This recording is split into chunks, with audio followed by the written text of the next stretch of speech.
Hey, what'd I miss? We were just tiny! It takes two to make a thing go right. Bonjour à toutes et tous et bienvenue dans cette nouvelle critique de cinéma. Aujourd'hui, on va parler de Ant-Man and the Wasp, le nouveau film de l'écurie Marvel qui vient tout juste de sortir. Dire que ce film était attendu après le magnifique Avengers Infinity War serait un euphémisme. Il était très attendu, même si on sait que les enjeux sont forcément moins importants sur ce film-là. Et d'ailleurs, ça va se confirmer dans le film, hein, puisque les enjeux finalement du film est très peu important par rapport à Infinity War. D'ailleurs, j'aurais tendance même à dire que les enjeux de ce film sont peut-être les moins importants de tous les films du Marvel Cinematic Universe. Là, il n'est pas question de sauver le monde, il est question de sauver la femme de Hank Pym. Donc, je vous préviens d'abord, ça va spoiler. Voilà, je n'ai pas envie de prendre du temps pour essayer de faire une distinction entre spoiler ou non spoiler. Donc, ça va spoiler dans cette critique.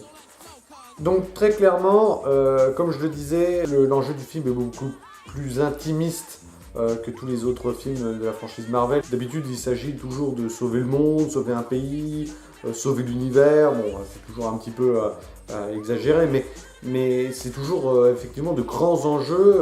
Et effectivement, Avengers Infinity War, c'était peut-être le maximum, c'était vraiment l'enjeu maximum, c'était vraiment sauver l'univers. Ça n'avait jamais été aussi important. D'habitude, c'était plutôt sauver la Terre ou des choses comme ça. Mais maintenant, c'est sauver l'univers. Et là, on arrive sur un enjeu qui finalement est beaucoup plus... on va aller sauver la femme de Hank Pym qu'on croyait morte en plus. Donc déjà, c'est pas comme si l'action venait de se dérouler, c'était il y a quand même 20 ou 30 ans. Donc l'enjeu c'est aller sauver la femme de Hank Pym parce qu'il se dit, et c'est vrai, que si le nouveau Ant-Man des films précédents a réussi à survivre au monde quantique, alors sa femme qui est piégée depuis 20 ou 30 ans est sûrement encore piégé dans cette dimension et laissé pour mort. Donc voilà les enjeux de base du film. À cela va s'ajouter un personnage qui est celui du fantôme, qui est en fin de compte, qui est la méchante entre guillemets du film. C'est une méchante donc, qui a subi une mutation suite à une mauvaise expérience de son père. Et aujourd'hui, son enjeu, c'est vraiment de récupérer finalement la femme de Hank Pym. Pas pour la sauver purement et simplement, mais bien pour essayer de récupérer son énergie pour ne pas mourir, puisque finalement son temps est compté à cause de cette expérience qui l'a affaibli, mais qui lui a aussi donné la capacité de pouvoir passer à travers des objets. Donc, en ce qui concerne le film, j'ai pas grand chose à dire, franchement j'ai bien aimé. Comme d'habitude, c'est bien calibré, c'est du Marvel, hein, je veux dire, le jour où on nous sort un Marvel qui est pas terrible, bon, à mon avis, ils ont quand même l'habitude, ils arrivent quand même à savoir oui ou non et si les gens vont apprécier ou pas. Il n'y a jamais eu vraiment de catastrophe industrielle dans l'écurie Marvel. Il y a eu des films en bien en deçà de certains, mais jamais au point de dire c'est nul. Voilà, là c'est très bien. C'est un film qui se voit. C'est pas aussi bien qu'Avengers Infinity War, ça c'est évident. Mais c'est un bon film de divertissement. C'est assez drôle par moments. C'est un petit peu l'humour qu'on retrouve du premier Ant-Man. Bon, là, c'est clairement la suite logique de ce film. Concernant la méchante dont je parlais tout à l'heure, je dirais que effectivement, je l'ai plutôt bien apprécié. Alors, ce n'est pas à la hauteur d'un Thanos ou ce n'est pas à la hauteur d'un Killmonger que j'avais trouvé vraiment très bien là, dans Black Panther. Non, là, on est plutôt sur quelque chose de soft. Mais les enjeux de la méchante sont pareils, sont assez différents de ce qu'on pouvait trouver dans les autres films Marvel. C'est-à-dire que là, c'est pas se venger, ce n'est pas vouloir absolument le pouvoir. C'est vraiment quelque chose de beaucoup plus simple. La méchante, elle veut une seule chose, c'est tout simplement survivre. C'est vraiment se guérir de son problème. Donc c'est pareil, c'est un enjeu qui est finalement beaucoup plus intimiste. C'est elle avant tout d'essayer de survivre. Donc c'est vraiment quelque chose de différent. Donc déjà en termes d'enjeu, que ce soit au niveau du méchant et au niveau des super-héros, on est vraiment sur des enjeux qui n'ont jamais vraiment été évoqués dans le Marvel Cinematic Universe.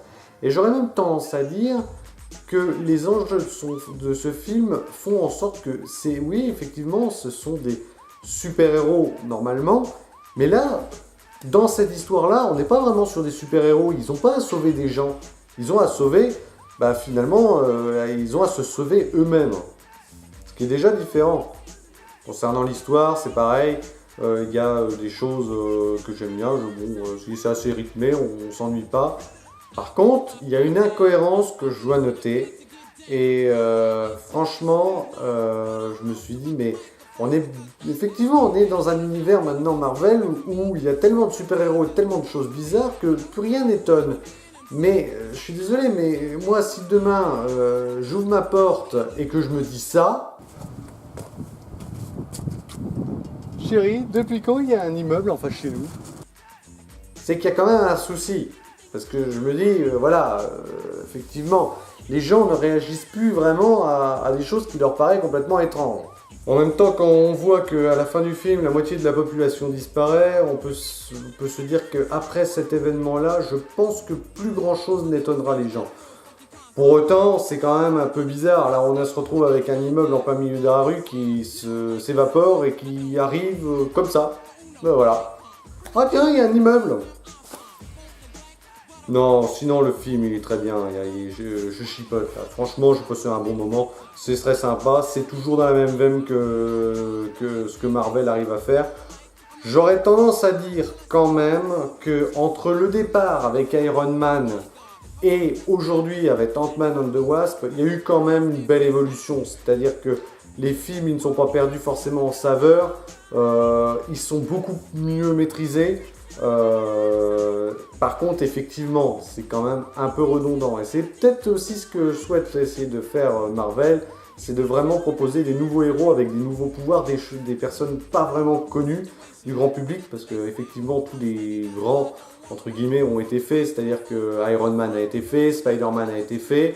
Bon, bientôt, là on vient de voir que hier, Disney et la 20th Century vont finalement fusionner, ce qui va permettre à Marvel de récupérer les X-Men et les 4 Fantastiques. Ce seront les derniers deux grandes franchises qui vont vraiment rejoindre l'écurie Marvel et le Cinematic Universe à un moment ou à un autre, même si c'est pas dans l'immédiat. Donc après les 4 Fantastiques et X-Men, il n'y aura plus vraiment ce sera vraiment que des surprises, il n'y aura plus vraiment les grandes têtes d'affiche qu'on peut avoir actuellement. C'est tout pour moi pour cette critique de Ant-Man and the Wasp.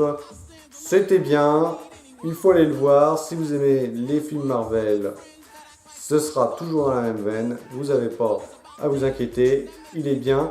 Et il termine, effectivement, il fait bien la liaison avec Avengers Infinity War, puisqu'il finit sur la scène de fin d'Infinity War où justement la moitié de la population disparaît. Et là on voit donc qui est encore là et qui ne l'est plus. Toute la famille de Hank Pym disparaît et il n'y a que le nouveau Ant-Man qui est toujours vivant, mais piégé dans le monde quantique. Comment va-t-il réussir à se sortir de ce pétrin? Eh bien, nous ne le saurons pas avant, à mon avis, avril 2019, où on aura la suite de Avengers Infinity War. Et juste avant, peut-être qu'on aura des bribes d'infos, juste avant, dans Captain Marvel, qui sortira en tout début de l'année 2019. Merci à toutes et tous d'avoir suivi cette vidéo, j'espère qu'elle vous a plu. N'hésitez pas à lâcher votre plus gros pouce bleu, à vous abonner à la chaîne pour ne pas louper les prochaines vidéos. Si vous avez des questions, si vous avez des commentaires, des critiques, n'hésitez pas à les poster en dessous de cette vidéo. Sinon, je vous dis à bientôt pour une prochaine vidéo.